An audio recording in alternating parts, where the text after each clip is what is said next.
The Unholy Casefiles, Dashcam Files. I've spent weeks collecting these recordings. 3 little windows into the same dark stretch of Highway 190. I watch them late at night with the lights off, trying to find the seam where normal life rips open and something else leaks through.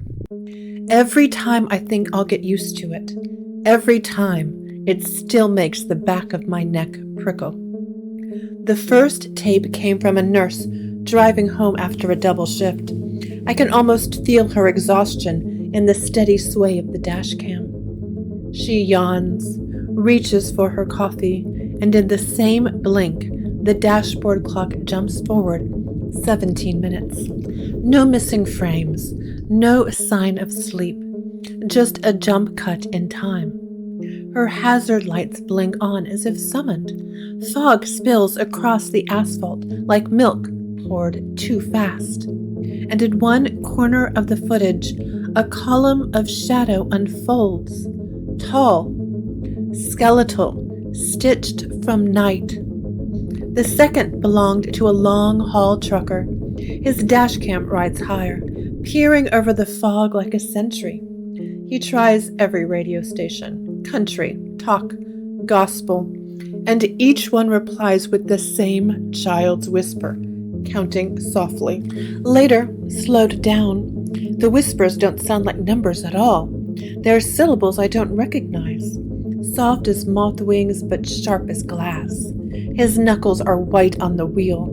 His reflection in the side mirror trembles and doubles.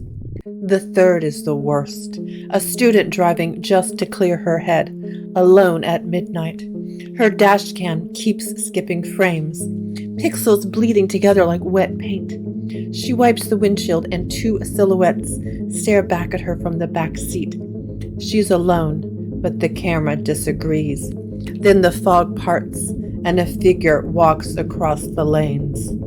Too thin, too tall, joints bending wrong. She hits the brake, but her car glides to the shoulder without a second, guided by a hand she can't see. I loop the tapes side by side on my laptop, my own reflection a pale ghost in the screen. Every time the same pattern. Clocks jumping forward. Roadsides elongating into unreadable glyphs. Sodium lights bending as if leaning down to listen. And under it all, a sound. Low, insistent, not quite a hum, not quite a voice. It arrives at the same moment on every tape, exactly 17 minutes into the gap, like a metronome from another world. Freeze frame long enough, and the details crawl out to meet you. A single child's shoe lying by the roadside, a cassette tape with a flower of 7 uneven petals scribbled in blue ink. Highway lights bowing toward each other like curious heads. Every clue feels like an invitation or a warning. I can't tell which. I press my headphones closer, trying to listen past the hiss. The hum vibrates in my chest more than my ears. If I push the gain too high, a word flashes across all 3 screens at once. MERIDIAN. It isn't typed, isn't part of the footage, but etched there like frost on glass. I don't know what it means yet. If you've ever driven Highway 190 after dark, you know the hush between stations, the hiss before the signal, the way your headlights seem to tunnel through something heavier than air. Some people call it dead air. Others call it a door. I'm going to find out which one it is. I sit back, rub my eyes, and save the files to 3 different hard drives. The road is waiting, and soon I'll drive it myself. The hum was back again tonight, low and steady, bleeding through my apartment speakers like a second heartbeat. It's not on the shelf itself. I've checked the waveform a dozen times, but every time I hit play, it's there. A sound too deep for ears, more a pressure at the edge of a thought. I keep my headphones off now, volume low. Windows cracked open to let the city in, hoping the normal noise will drown it out. I was halfway through editing last week's case, editing a shaky interview about a haunted ferry dock, when my phone chimed. A DM from an EMT in Baton Rouge I'd interviewed once before. "The 190 thing is getting worse," he wrote. 17 minutes. "Missing people. I can't stay more here." He included a date and a GPS pin. 3:33 a.m. I push my chair back and glance at my desk. It's starting to look like an altar. Printed screenshots of nothing but a straight line, as if he'd driven through an empty corridor of the world. Beside it, a F01A response from the Louisiana Department of Transportation, pages blacked out like teeth missing from a skull. All of it arranged around my laptop, humming faintly in the dim light of a salt lamp. I can't help remembering when I used to drive 190 myself. College nights, coffee trembling in a paper cup, headlights sliding over a wet road. It was the fastest route home from campus, a long, dark cut across cypress swamp and open sugarcane. No shoulders, no cell signal, just the sound of your own tires and the occasional freight train roaring past.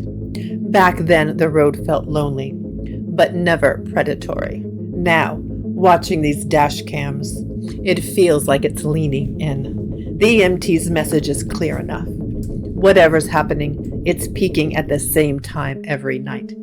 3:33. 17 minutes gone. There's a pattern even skeptics can't ignore. I close my editing project and start another. An equipment checklist. 3 synchronized cameras, one facing forward, one back, one on me. An EEG headband to catch any brainwave anomalies. A Geiger counter, not because I expect radiation, but because patterns matter. Analog backup recorders, because digital always dies first. Emergency beacon, first aid kit, extra gas. I write it all out in block letters, my own little ritual to keep the dark at bay. The hum flickers again in my speakers, rising for a second like distant thunder. I yank out the headphones. The room goes silent, but the pressure in my temples remains. I record a quick voice memo on my phone just to test it. Later, on playback, my voice is there, but the hum isn't. Only silence. That's becoming its own kind of evidence. I stand at the window. The street below is empty except for a single sedan coasting past, its taillights red as fresh wounds. For a moment, I imagine I'm already out there, following its trail, headlights tunneling through fog, the radio whispering a child's voice. My hands tremble. I flex them until the shaping stops. Then I turn back to my desk, pull the F01A letter closer, and read the black bars like scripture. Location classified. Case unknown. Petal Array. No further information. The words slip under my skin. Petals, like the flower scribbled on the cassette tape from the dashcam footage. Petals like a trap disguised as a bloom. I hit record on my camera and speak directly to it, the way I always do before a new investigation. My voice comes out steadier than I feel. Case file initiated. Highway 190 time loss phenomenon. Target window 0333 a.m. Equipment prepped. Objective: document first-hand occurrence. Identify mechanism. Secondary objective: verify link to Petal Array. I stop the recording, lean back, and let the hum of the apartment settle around me. It feels like the road is already stretching its hand across the city, beckoning. I know I shouldn't go alone. I know that.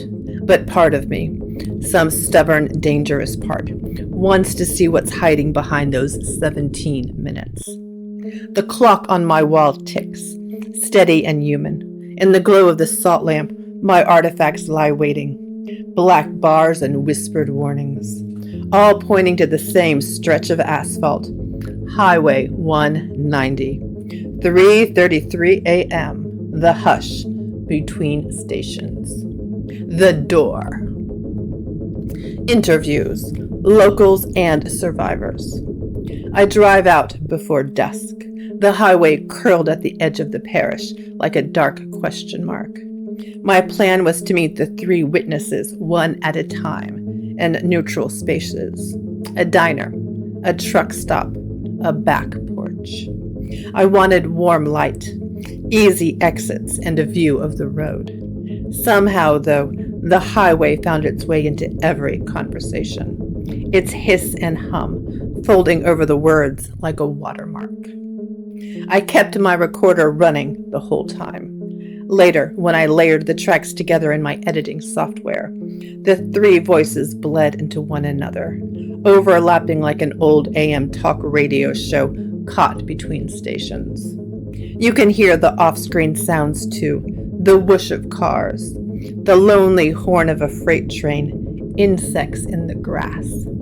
All of it makes a backdrop, a low thrumming under the testimony. The nurse. We met at a Waffle House a few miles off 190. She still wore her scrubs, blue with cartoon cats, and her hands shook around a coffee mug she didn't seem to want. She told me her name, but asked me not to record it. I promised, though the recorder was already on, its red eye blinking. "I lost 15 minutes, she said, voice cracking. 15 exactly. My phone, my dashboard clock, my watch, all jumped. But I didn't fall asleep. I was wide awake." Her eyes had the sleepless glint I know from night shifts. She'd been driving home, windows crackled, radio low, no AC because it was a warm night. When she came back, as she put it, she noticed her hair was stiff and brittle. She reached up and her fingertips came away wet and cold. "Frost," she whispered. "Frost on a night when the cicadas were still singing." I watched her hands tremble on the mug. Her knuckles were red where the cold had bitten. I asked what else she remembered, any images or sounds. She said only a blank hum and a sense of someone in the passenger seat, breathing in sync with her. When I asked if she'd go back on the road, she shook her head so hard her earrings flashed. "No, not alone. Not again." I slid her a business card and thanked her. As she walked out, the restaurant's neon light flickered, just for a moment, like a blink. The truck driver. The trucker agreed to meet me at a truck stop that smelled of diesel and fryer grease. He wore a faded cap, a wedding ring, and had the broad shoulders of someone who lives between highways. He pulled a Polaroid from his wallet as soon as he sat down. The white frame was cracked and smudged, but the image inside was clear, a vertical pale figure of light between the tree line, thin as a needle, reaching up out of the earth. "I took it at the rest stop by mile marker 42, he said. "Thought it was a plane coming down at first, but it never moved, just hung there." He told me he'd seen the flare after a strange lullaby in his CB, like a child humming under static. He parked, stepped out to stretch his legs, and the whole world went oddly silent. No frogs, no trucks, no wind. Just the flare and the feeling of being watched. Next thing I know, it's 40 minutes later. My rig's still idling. CB's dead. That flare, gone. He tapped the Polaroid, but this stayed. When I looked closer, the tree line around the flare blurred and stretched, like heat distortion. The flare itself had faint rings at intervals, like growth bands in a tree trunk. I asked if he had any health problems since. He laughed without humor. "I can't sleep more than an hour. When I close my eyes, I see it blinking, like it wants to be a part of me." I asked about the Petal Array, just to test if the term meant anything. He frowned. Never heard of it. But Meridian? Yeah, that was the call sign of the Air Force boys out there in the 70s. Whole compound under the road, or so they said. All gone now, or hidden better.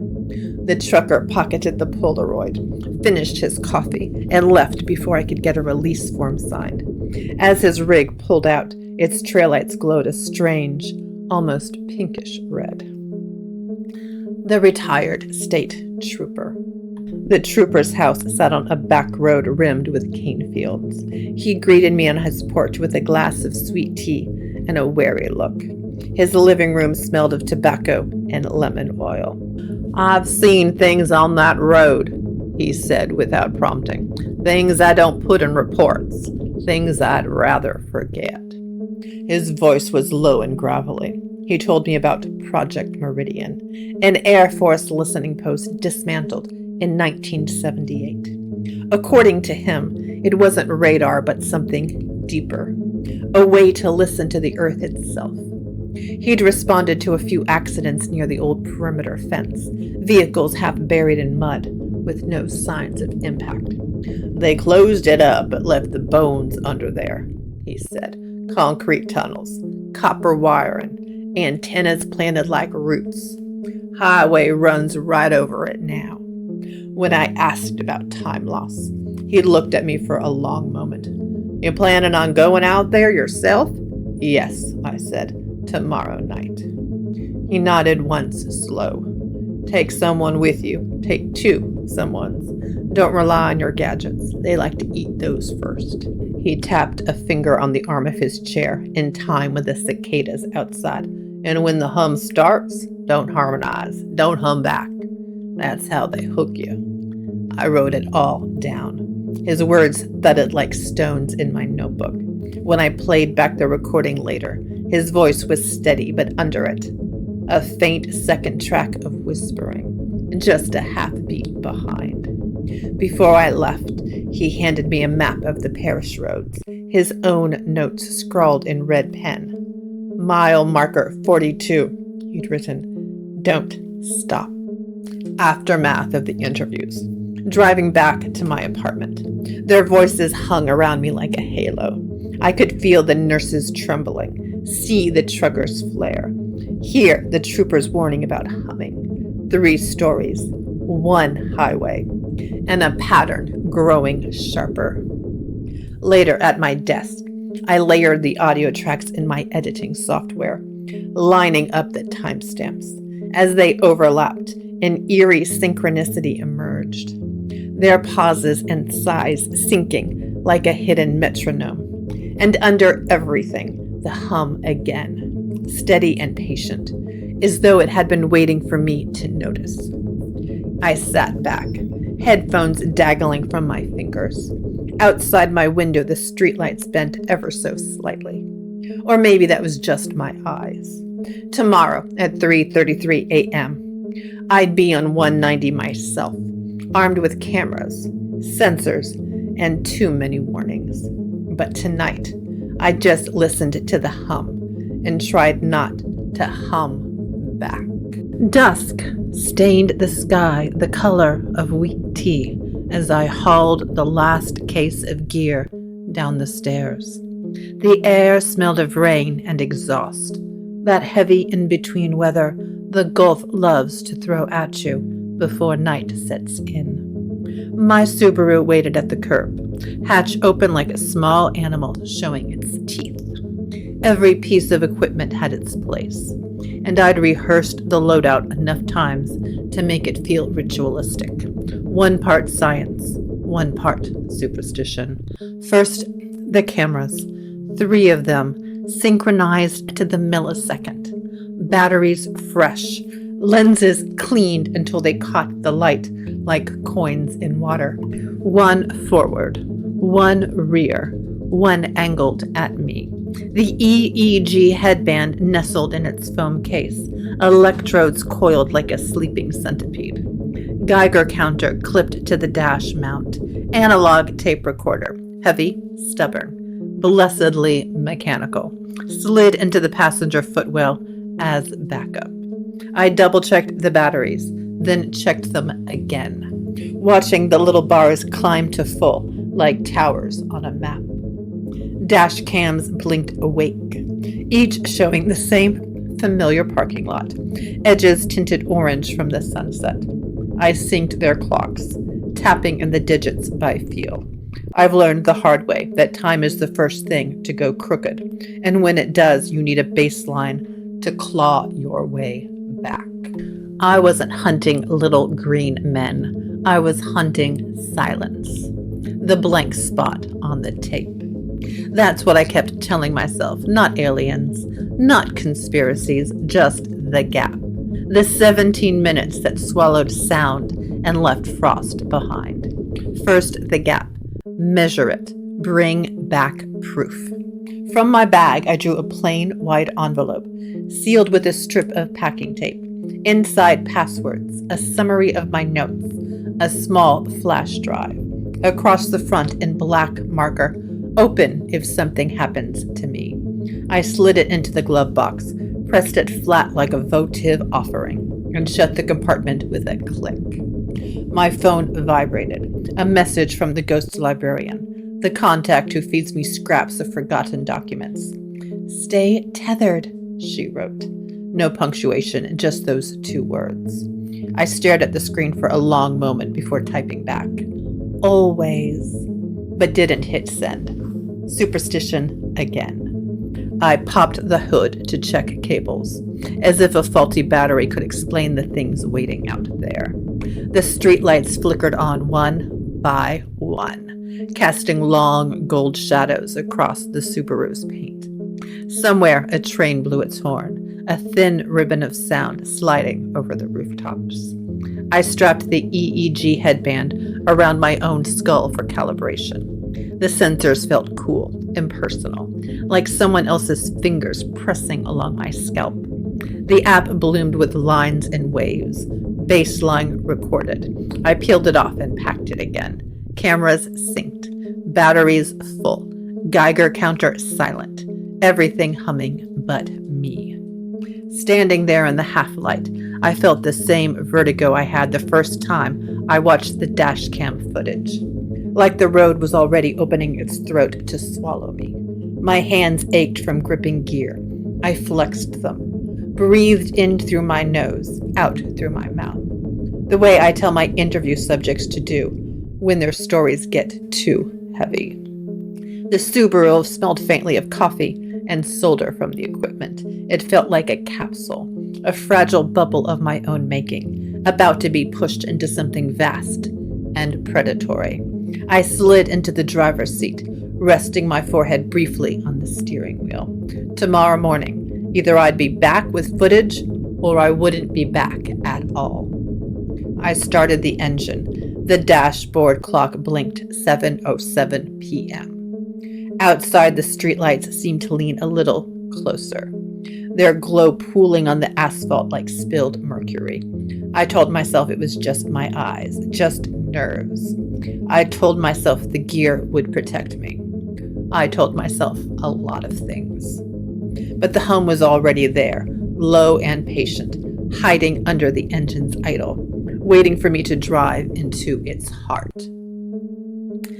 Night Drive, Part 1. By the time I eased the Subaru onto Highway 190, the sky had already gone to charcoal and indigo, a dusky watercolor where the stars struggled to cut through the haze. My dashboard clock read 2:48 a.m., the hour when everything feels provisional. Your own thoughts, the asphalt under your tires, even the law of physics.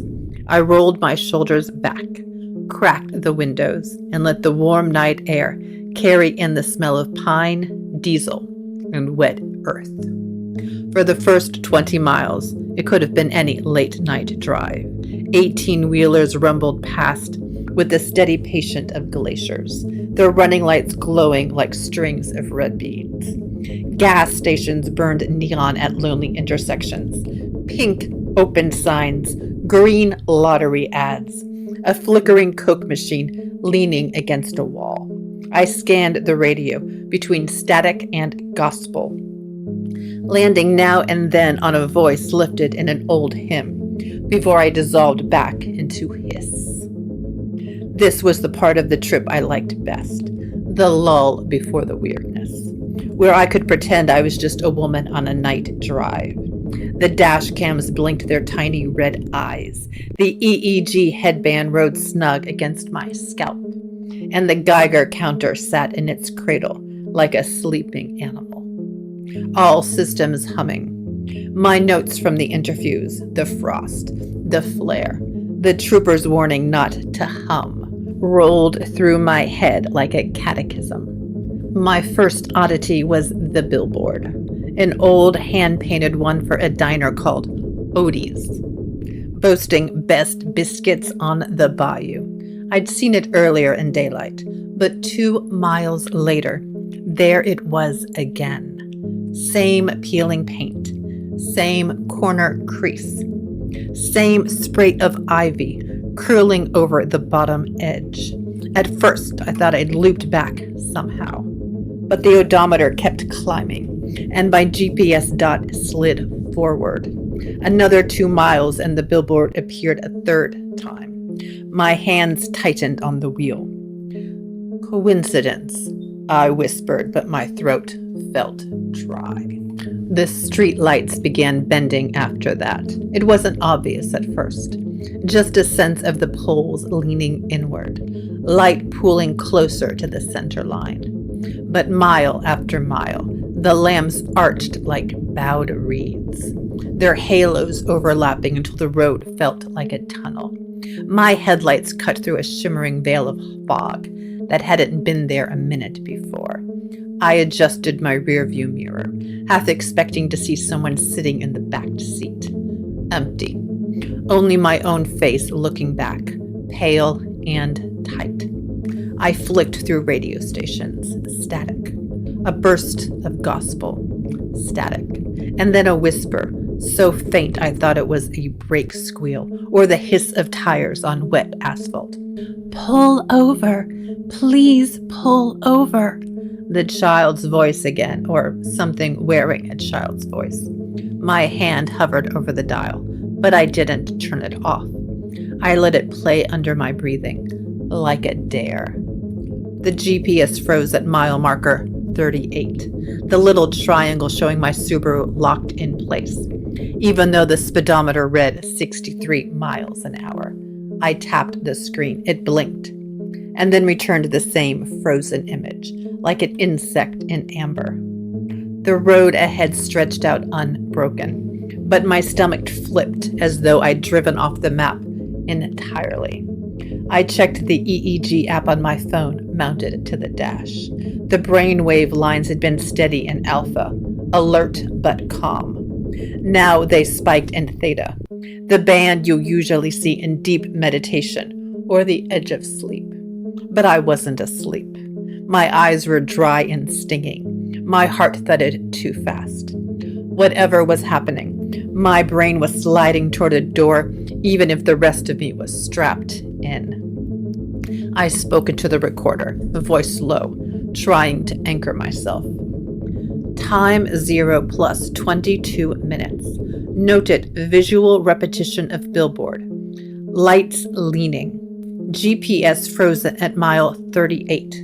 Radio whisper repeating, pull over. EEG shows theta spike. Still awake. Still awake.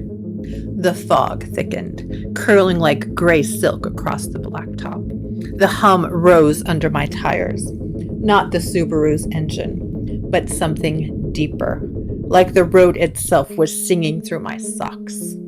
I gripped the wheel tighter, pressing my thumb into the leather until it hurt, focusing on the sensation as a tether to reality. Another billboard slid past. Same Odie's biscuits. My knuckles went bloodless on the wheel.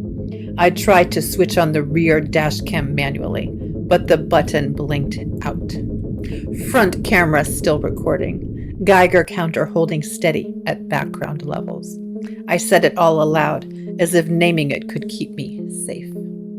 Everything is still recording. I'm still recording. I am still here.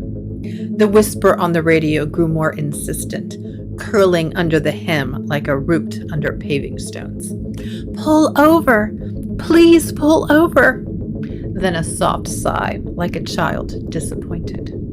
I thought of the nurse with frost in her hair, the trucker's Polaroid, the trooper's red ink map.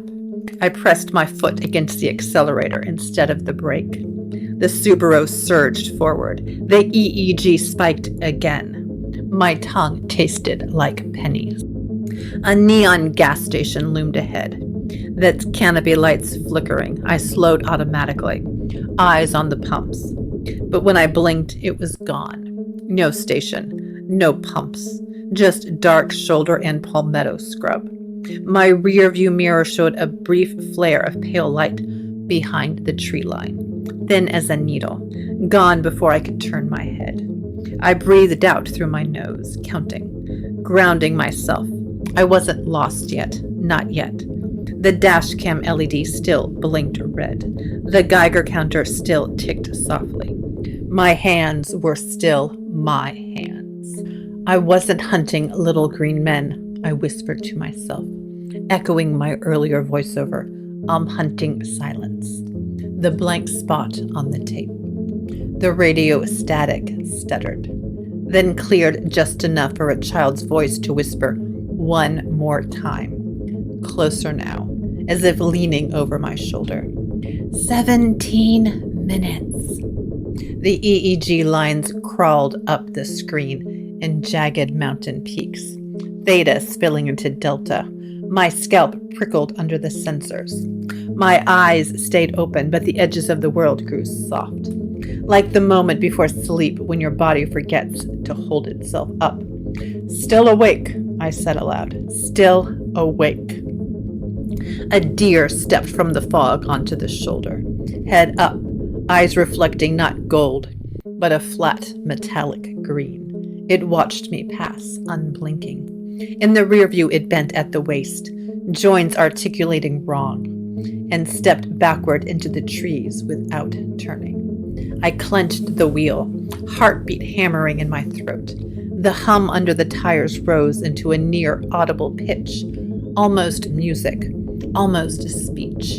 The GPS flickered once, then blinked. The clock on the dashboard blinked, 3:33 a.m. And then, for a breathless moment, everything went silent except my own blood in my ears. Time loss event. The dash cam's LED blinked once.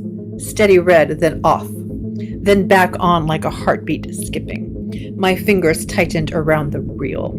A ripple ran down the center line of the highway, as if the painted stripes were melting into liquid heat shimmer. The Subaru shuddered once, not from wind or rain, but as if the air itself had changed density. I whispered into my recorder, voice trembling. Dash cam blinked out, highway lines rippling, GPS still frozen. But before I could finish, the whisper on the radio swelled into a chorus, overlapping like 100 mouths pressed against a single speaker. Pull over, please pull over. I felt a tug, no hands, no brakes, just a bodily pull, the way your gut lifts before a thunderclap. My scalp prickled under the EEG headband. The theta spike on my phone climbed like a jagged mountain, and then everything folded inward.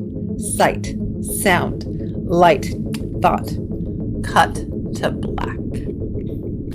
When my eyes opened, I was still gripping the steering wheel, hazards blinking in slow amber pulses, the engine idling. My dashboard clock read 3:50 a.m., 17 minutes ahead of the last timestamp. A cold ache spread through my chest. My breath made a small cloud in the air. The Subaru's interior was coated in a fine gray dust, soft as ash. Clinging to the vents, my hands, the upholstery. I wiped the windshield and left a clear streak edged in frost. Outside the window, the highway had become an almost thing. a stretch of blacktop unspooling into fog, stretching like taffy, then snapping back when I blinked. Shapes stood at the edges, too tall to be trees, too thin to be human. No faces, no features, just silhouettes cut from the night itself. They didn't move like people. They didn't move at all. But somehow I felt their attention, a pressure like a palm against the back of my neck. I reached for my recorder and found it still running, a low hiss on the waveforms. I pressed play and heard a phrase pitched so deep it was more vibration than sound. Slowed down later, it would say, 7 petals open. In that moment, it was only a tremor in my chest, a vibration at the base of my skull. Documenting, I whispered to myself, voice barely audible. 17 minutes lost. Hazards on. Ash present. Shadow figures observed. My pen had vanished from the console. My hands were trembling so hard, my phone rattled in its cradle. Across the tree line, a flicker of green light stuttered. Then another, then a dozen, columns rising and shifting with insect-like precision. They moved in a grid, not random like fireflies, but coordinated. Pulses of emerald and pale green, bending through the fog. I fumbled for my emergency's cam, a small analog with a physical button, and started filming. The image shaky and grain swarmed, but real. The green columns pulsed faster, then slower, as if answering. The hum under the Subaru rose until it vibrated my teeth. Not engine, not road, something else. I rolled the window down an inch, and the cold hit me like a submerged stone. The ash stirred on the dashboard, lifted in tiny spirals before settling again. I whispered into the cam, words like beads on a string. Lights moving in formation, shadow figures stationary, road unstable, temperature drop, ash confirmed. I forced myself to look down at the EEG readout. The lines were a waterfall, theta and delta spiking off the chart, like my brain had slipped into a deep sleep, even though my eyes were wide open. The Geiger counter ticked once, twice, then fell silent again, a muted hiccup of radiation or something stranger. Something tickled the back of my neck. I reached up and found a thread of metal braided into my own hair, as fine as spider silk, but warm to the touch. It clung to my fingers with a faint static crackle. I tugged gently and it resisted, then loosened and came away, coiling like a living thing. In the dim light it shone an iridescent green, etched with patterns too small to read. The figures at the roadside swayed, not moving forward, just tilting like reeds under a tide no one else could feel.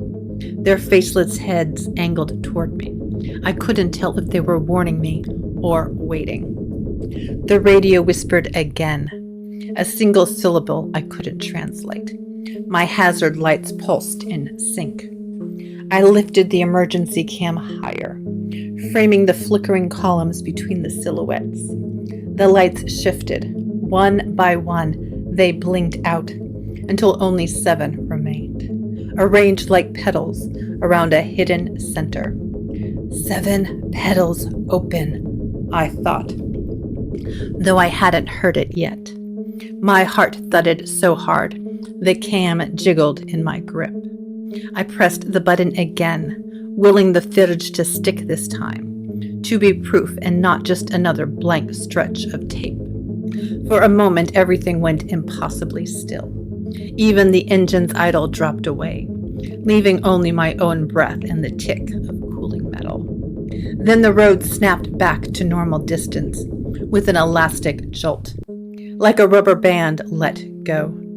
The silhouettes thinned to shadows of trees. The columns blinked out. The temperature leapt up a few degrees. My breath no longer made clouds. I found myself still gripping the wheel, knuckles white, emergency cam blinking. The EEG lines slumped toward normal. The Geiger counter silent again. The clock still read 3:50. Hazard lights pulsing a light, weak amber. The gray ash remained, a soft pelt across the Subaru's interior, but already fading into streaks on my fingertips, as if it didn't want to be collected. I sat there a long moment, my mind trying to reboot like a crashed program. My voice cracked when I finally spoke into the recorder. 17 minutes missing, shadows at roadside, lights forming Petal Array, metallic filament recovered from hair, ending observation. The hum lingered under my sternum, a phantom pressure even after the noise had died. I glanced in the rearview mirror and thought, for a fraction of a second, that I saw myself sitting in the back seat, head turned toward me. When I blinked, only empty upholstery stared back. I rolled the window up, sealing out the fog. The Subaru's engine sounded thin, like a radio station too far from its tower. I placed the metallic filament into a sample bag and sealed it, hands trembling, labeling it at 350 mile marker 42. The bag felt heavier than it should have. When I finally shifted into drive, the road felt newly made, like wet clay under my tires. The dashcam LED blinked back to steady red. The GPS dot jumped forward, catching up with me as if nothing had happened. On the radio, gospel music returned mid-verse, the singer's voice ragged but human. I drove away, slow at first, glancing in mirrors, waiting for the pull to come again. It didn't. The fog thinned. The lamps stood straight as poles. But in the rearview mirror, the last hazard flash from my car reflected off something at the tree line. 7 points of green light, dimming one by one, like eyes closing. Back on the main road, I reached for my phone to text the ghost librarian. Still tethered, but my fingers hovered over the keys. The hum was still inside me, echoing in my ribs, like I'd swallowed the 17 minutes whole. Aftermath and escape. For a long second, I couldn't move. The Subaru idled under my hands, hazard lights winking amber against the fog. My chest hitched in short, panic breaths. The metallic filament I'd pulled from my hair coiled at the console like a trapped nerve. All I could hear was the hush after the hum, like the world had held its breath and forgotten how to exhale. Then the survivor reflex snapped back. I slammed the gear shift into drive and floored it. Tires spun on the ash-ducked blacktop, then caught. The Subaru lunged forward, the hazard blinkers still strobing as if warning something behind me. Tears blurred the road. My hands felt welded to the wheel, wrists aching. I gulped air in jagged pulls, hyperventilating, trying to anchor myself in the sound of the engine and anything human. Mile markers flicked past, but didn't register. I kept my eyes fixed on the faint glow of an exit sign, a green promise through the haze. The EEG band dug into my scalp like a crown of ice. My phone buzzed with data spikes and low battery warnings. Somewhere in the fog, a single shadow figure tilted its head toward me as I passed. I drove faster. At last, a rectangle or fluorescent light emerged. A roadside gas station that hadn't been there a second ago. Its canopy lights flickered at a steady rhythm. White, blue, exactly matching the spike frequency I'd seen on my EEG earlier. The parking lot was empty. No cars. No attendant visible inside. Just a humming refrigerator case and a swinging paper sign that read, "Open." I rolled to a stop under the canopy. engine trembling. The ash on the Subaru's hood glittered faintly under the fluorescence, then began to dissolve, leaving dark streaks like rain. I killed the engine but left the hazard lights on, casting rhythmic orange across the pump islands. Hands shaking, I yanked off the EGG headband and stared at the app on my phone. File corrupted. No trace of the smooth alpha waves from the start of the drive. Just a massive spike at 3:34 a.m. A jagged spike like a tower. Then a blank stretch. As if my brain had vanished for 17 minutes, and only that one heartbeat survived. Next, the dash cam footage. Front camera, blank. Rear camera, blank. Metadata tab. One word burned into the file properties. MERIDIAN. In all caps, like someone had stamped it into the digital fabric. No other information. My stomach turned. I whispered into my recorder, my voice sounding far away, even to me. Gas station coordinates unknown. EEG corrupted. Spike at 3:34 a.m. Dashcam file blank except for MERIDIAN in metadata. Hazard lights pulsing in sync with canopy fluorescence. I tried calling my EMT contact. 3 rings, then the line filled with static. Beneath it, faint but distinct, a child's whisper again.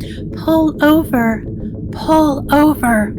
The same words from the road, but drawn out now, slower, like someone tired of repeating themselves.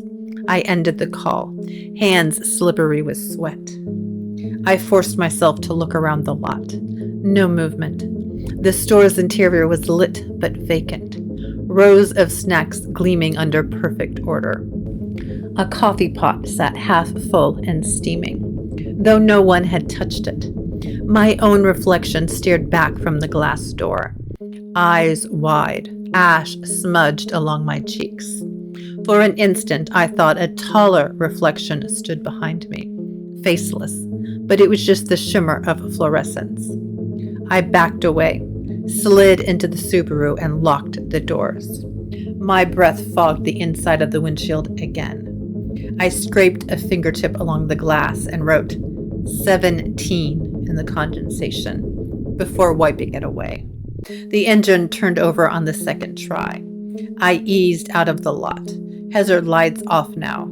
Fluorescent canopy receding in the mirror until it blinked out altogether, like a dream's last frame.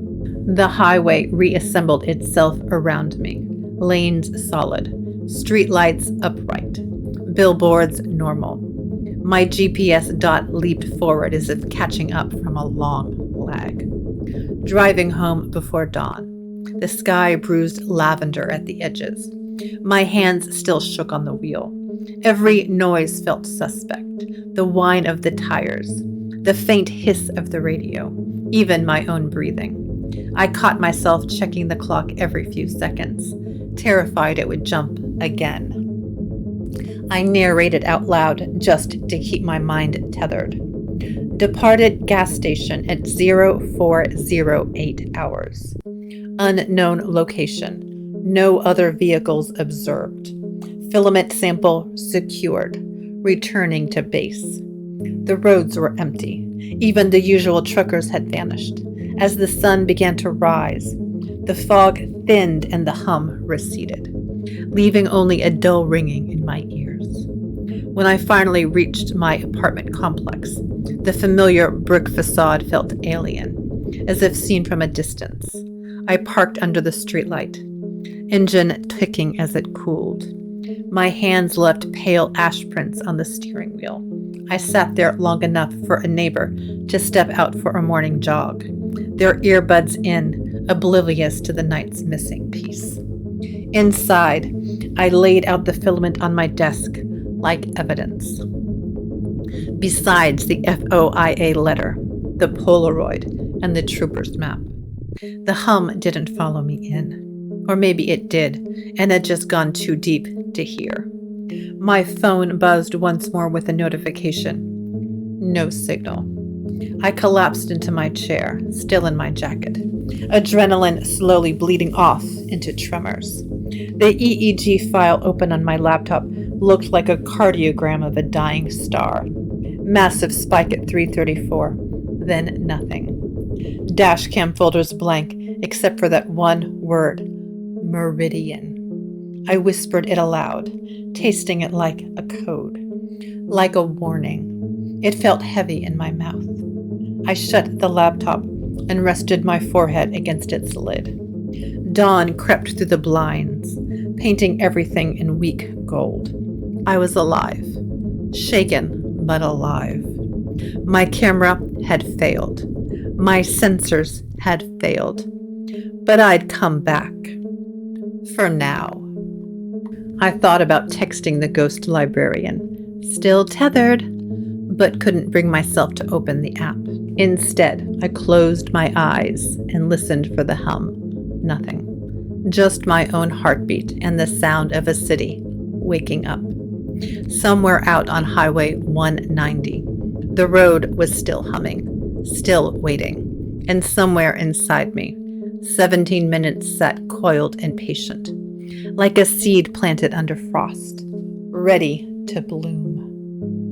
Deep dive. Research. Sleep never came.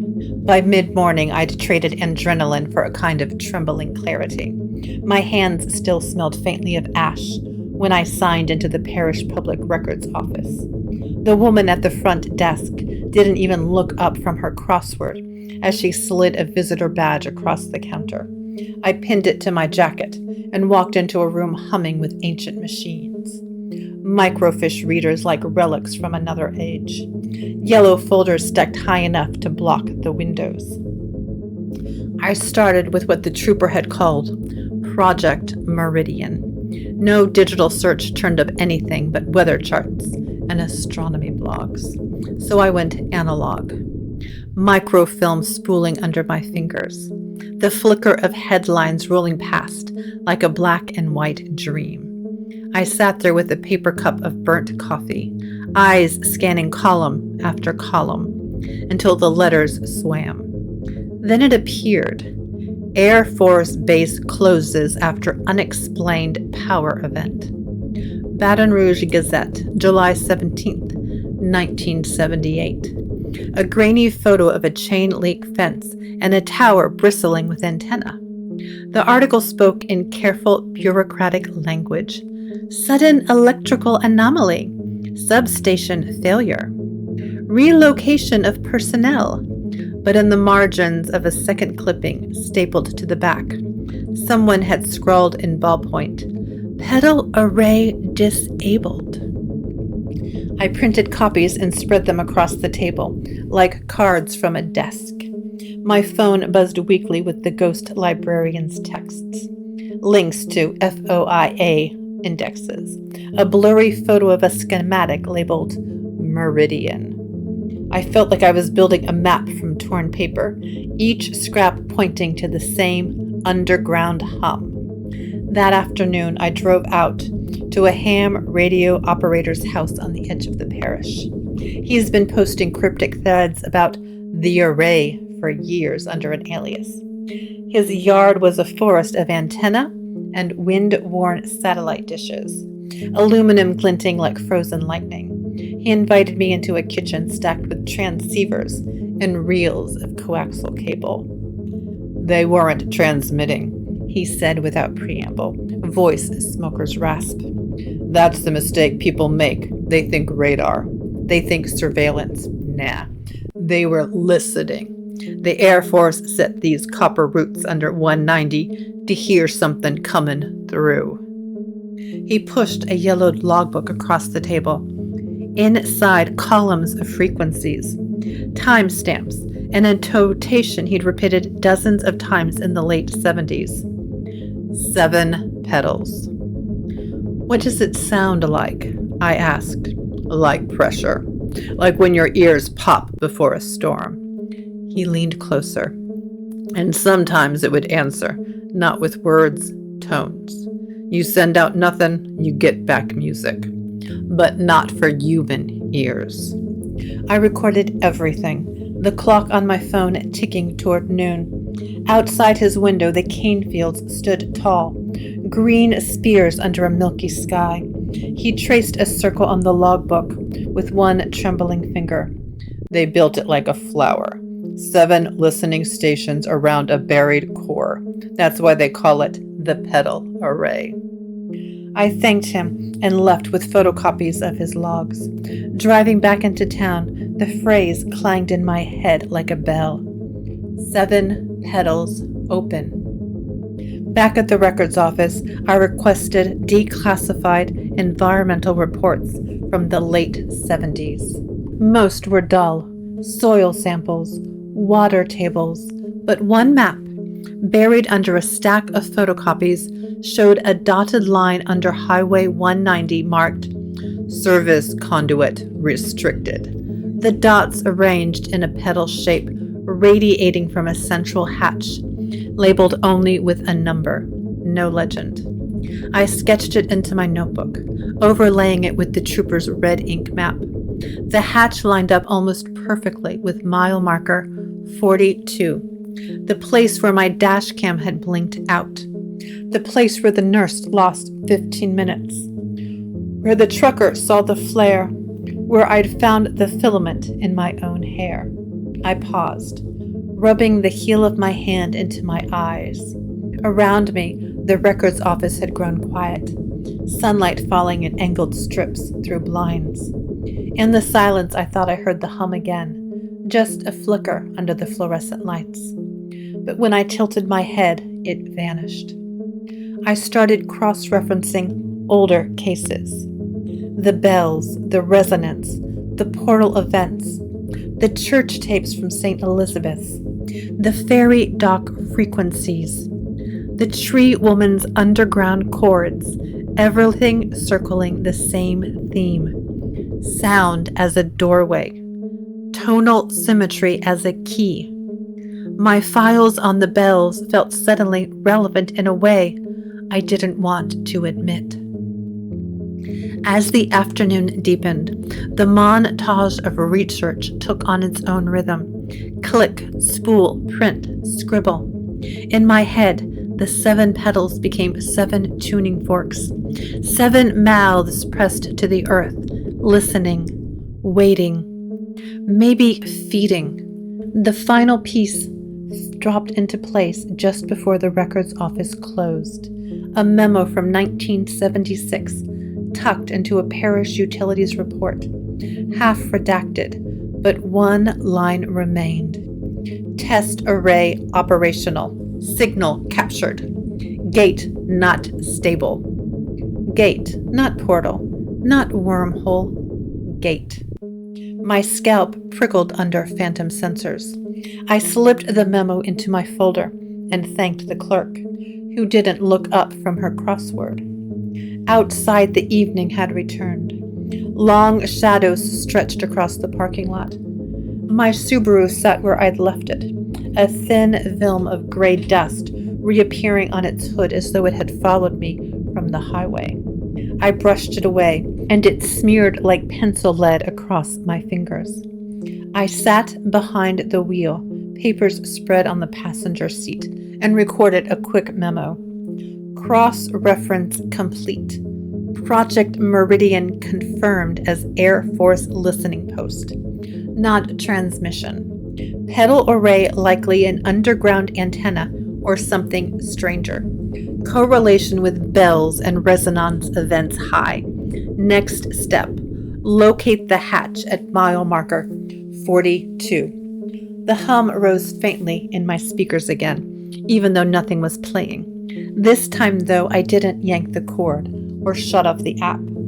I just let it play, softer than breathing, like a tide under the noise of the city.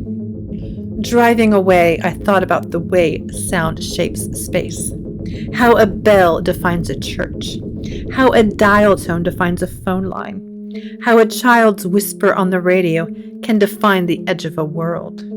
Maybe the Petal Array wasn't just listening. Maybe it was shaping.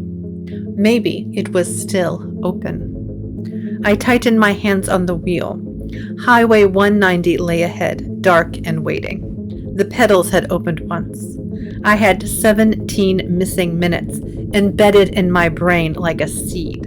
And if the array was a gate, someone or something might already be walking through. The return drive, testing the phenomenon. Martin met me in the parking lot just before midnight. The air thick with the smell of wet pavement and magnolia. He carried the reel-to-reel recorder slung over one shoulder, a canvas satchel of Polaroid film hanging from the other. He looked skeptical, but game, the way a stagehand looks at a magician's trapdoor. Sure, it's a trick, but still hoping to glimpse the mechanism. "You're really doing this again?" he asked as we loaded gear into the Subaru. "I need confirmation," I said. "Analog this time. No electronics to die in the fog." He glanced at the EEG headband. "That still looks pretty electronic."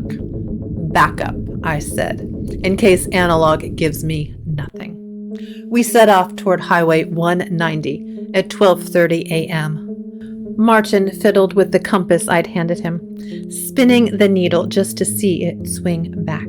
He'd been with me on smaller cases before, haunted houses, cursed tapes, but never on the road at the edge of a portal. I could feel his nervousness radiating like heat. By 2:40 a.m., the road looked ordinary again.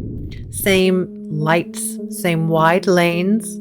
Martin ran the reel-to-reel mic out on the passenger window, the tape wheels turning with a patient whisper.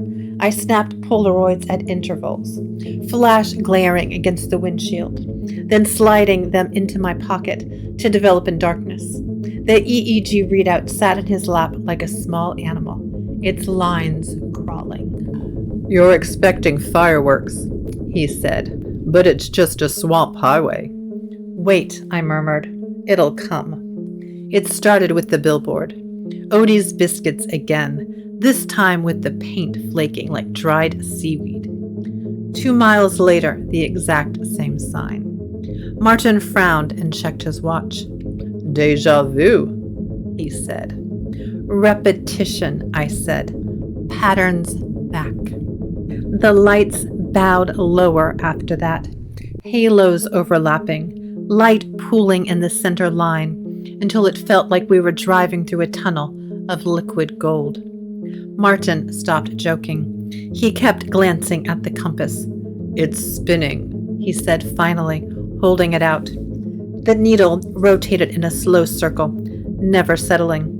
"Not magnetic, not anything." The fuel gauge began to jitter, rising and falling by half a tank every few seconds. The needle vibrating like a plucked string. The hum rolled under the tires. That now familiar subsonic pressure. My EEG spiked in theta again. I narrated into my recorder. Repetition of billboard confirmed. Streetlights bending inward. Analog compass spinning. Fuel gauge unstable. Theta onset. Martin swallowed hard. "I feel weird, like my stomach's floating." Then the deer appeared, materializing out of the fog on the shoulder. It stood perfectly still, head lifted, eyes glowing a metallic sheen. Not red like a normal reflection, but flat bronze green, as if 2 coins had been pressed into its skull.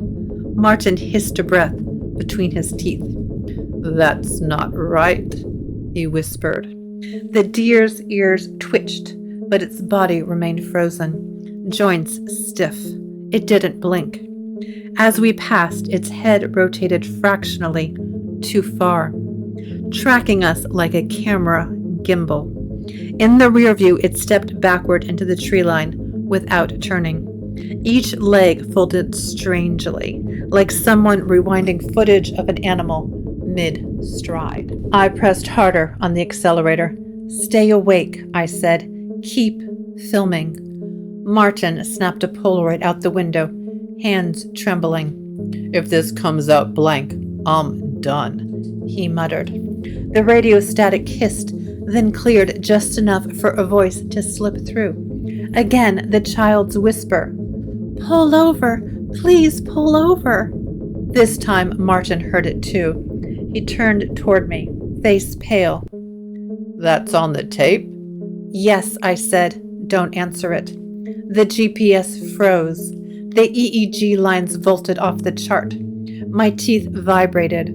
Martin clutched the compass like a rosary. "What's happening?" he hissed.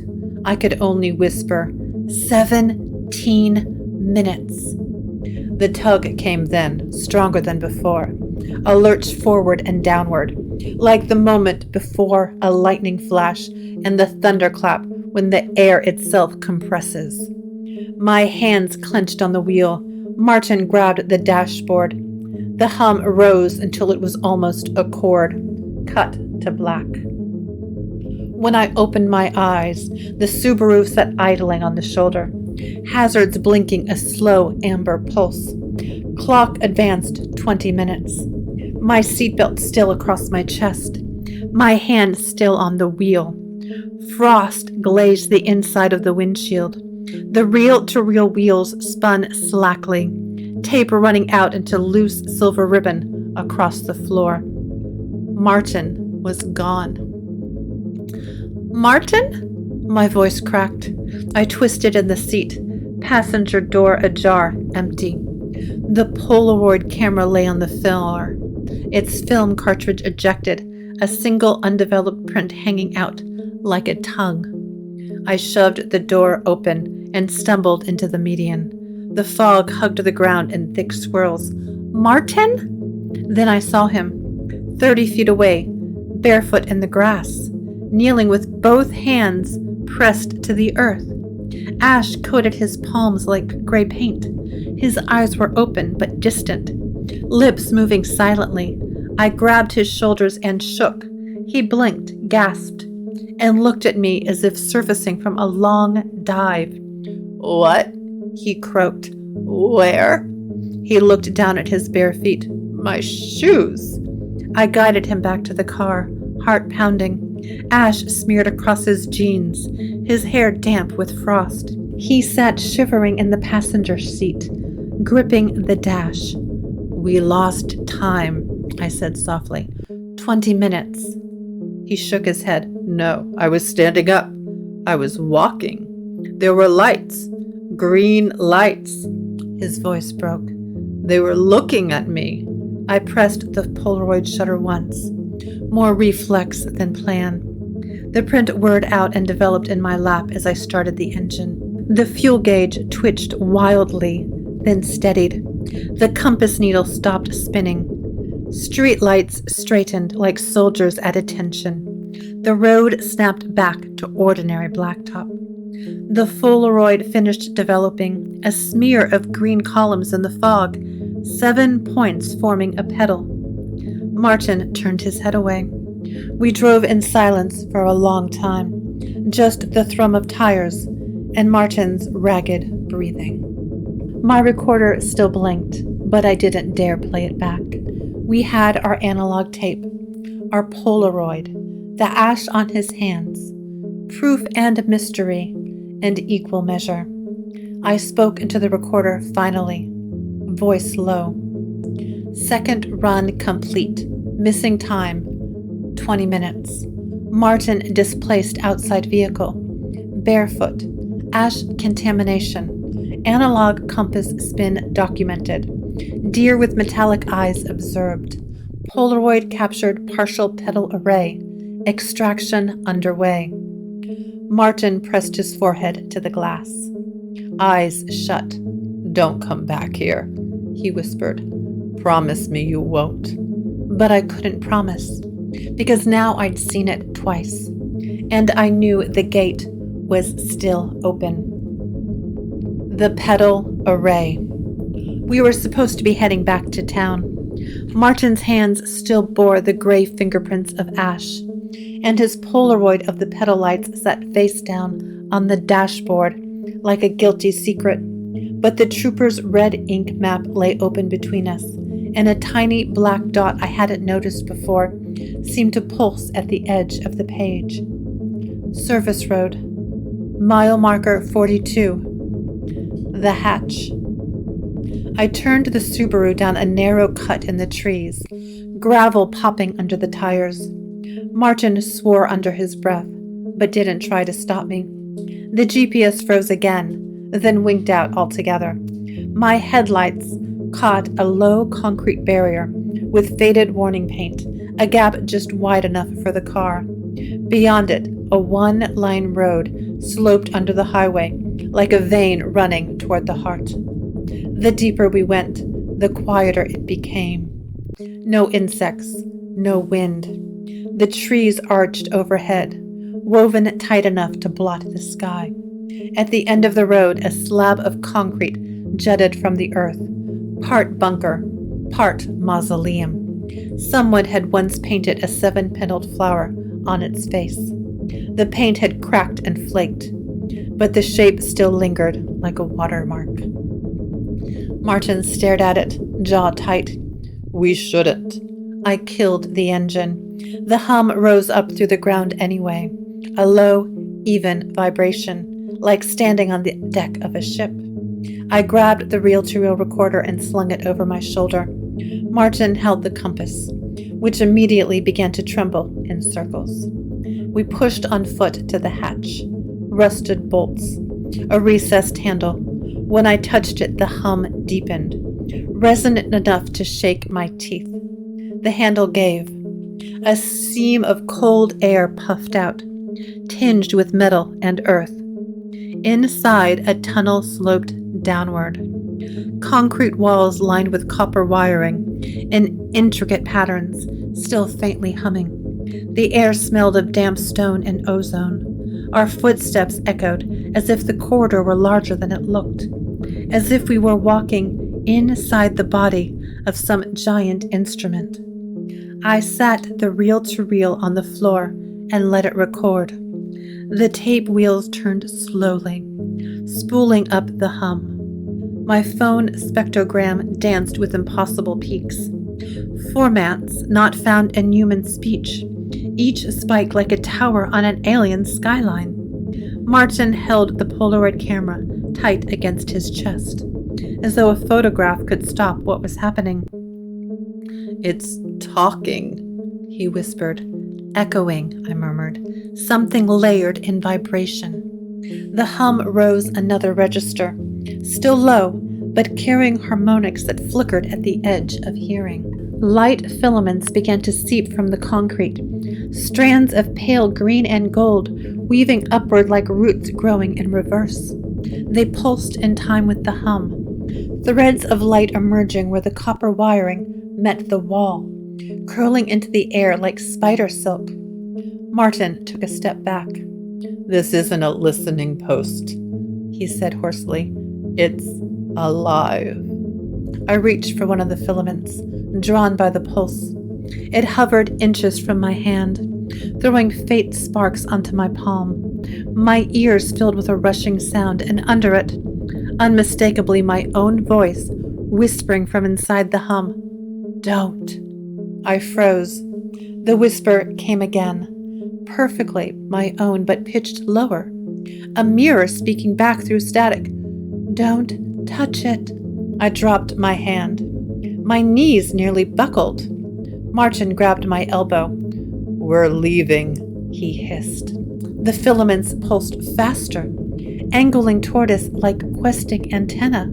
The spectrogram spiked into unreadable noise. The copper wires trembled visibly, a harp of metal strings plucked by invisible fingers.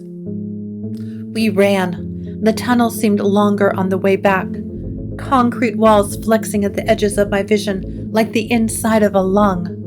The hum followed, deepening until it was more felt than heard. I could smell frost again, the taste of pennies. Martin's compass spun so fast it became a blur. At the hatch, the outside air felt like breaking the surface of a lake, warm, heavy, and full of oxygen. We spilled onto the gravel, both of us gasping. I clutched the recorder to my chest. Martin dropped the Polaroid camera and bent double, hands on knees. Behind us, the hum cut off. Not faded, cut, like a switch thrown. I turned in time to see the filaments retract into the concrete, the copper wiring settling back into stillness. Then the hatch swung shut without a sound. No latch, no hiss of air, just closed.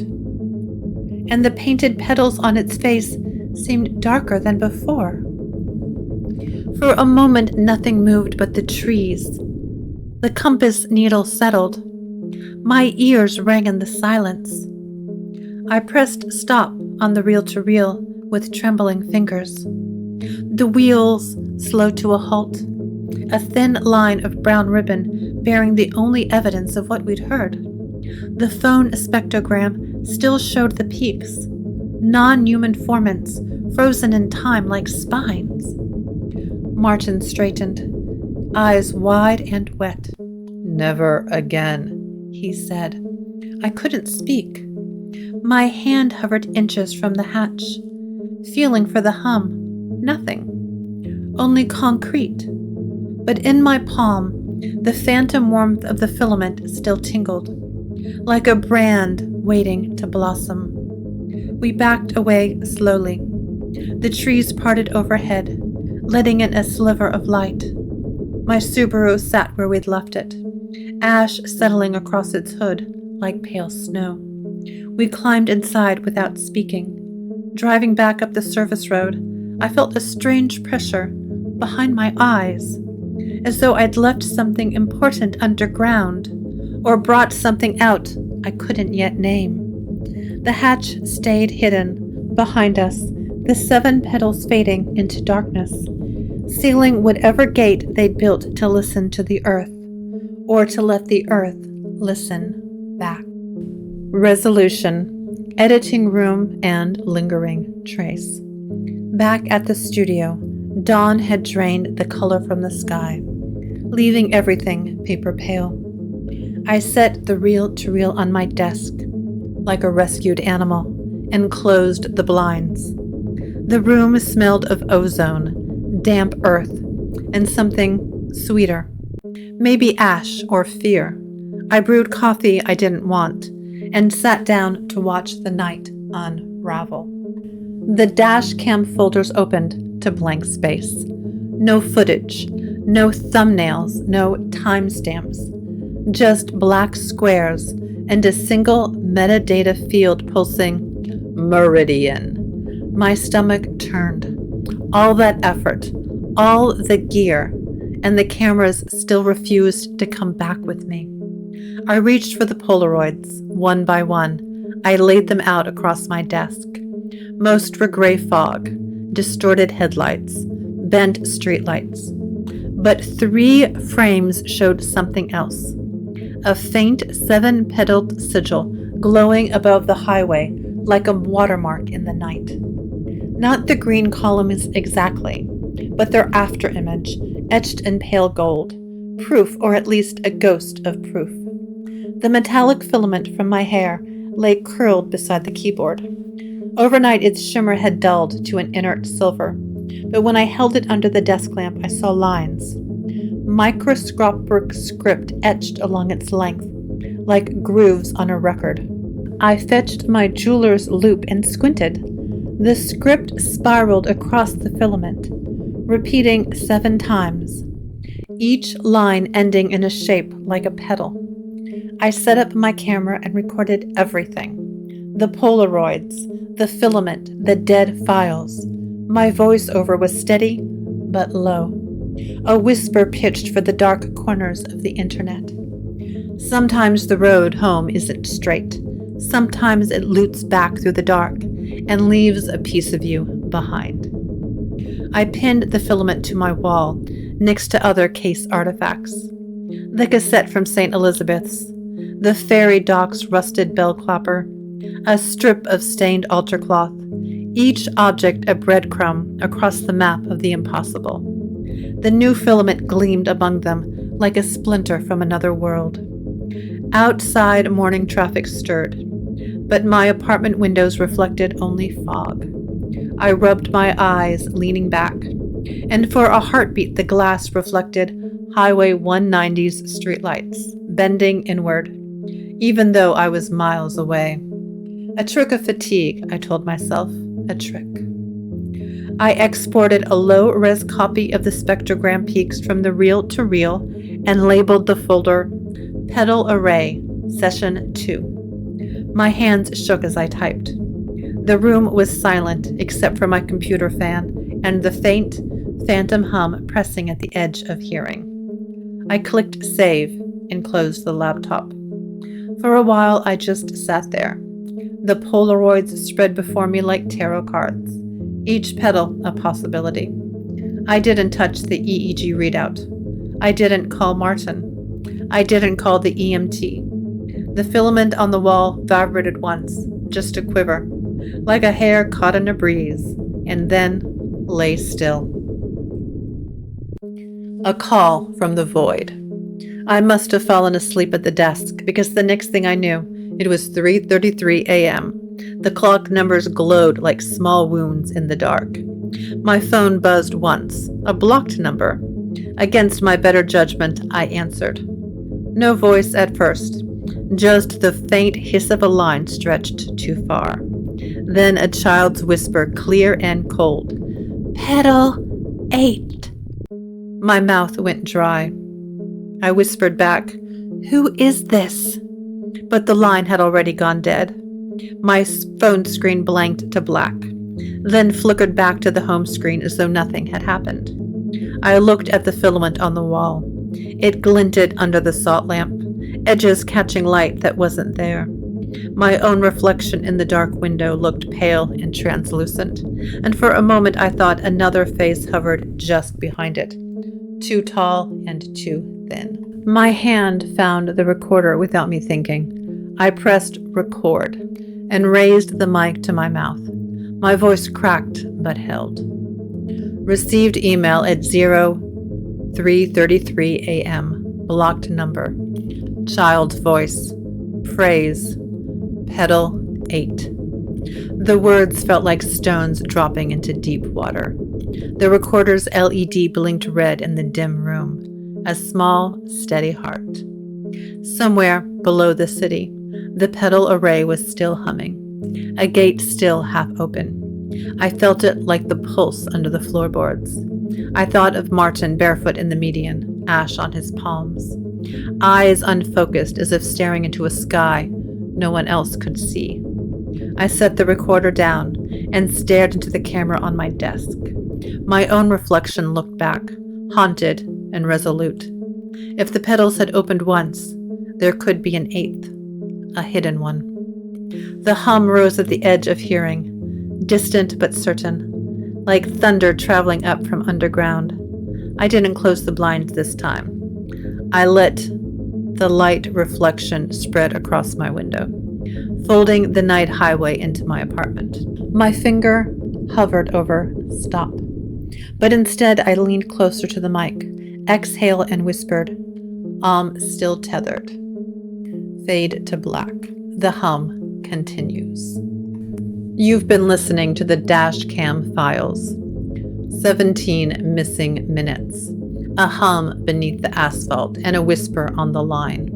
If the Petal Array is real, it's still out there, half buried, half awake, waiting for the next driver brave enough, or foolish enough, to cross the threshold.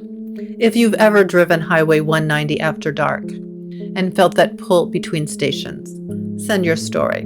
And if you find yourself at mile marker 42 at 3:33 a.m., keep the radio low. Keep your headlights straight, and whatever you do, don't hum back. Subscribe, leave a review, and stay tethered. The road is still open.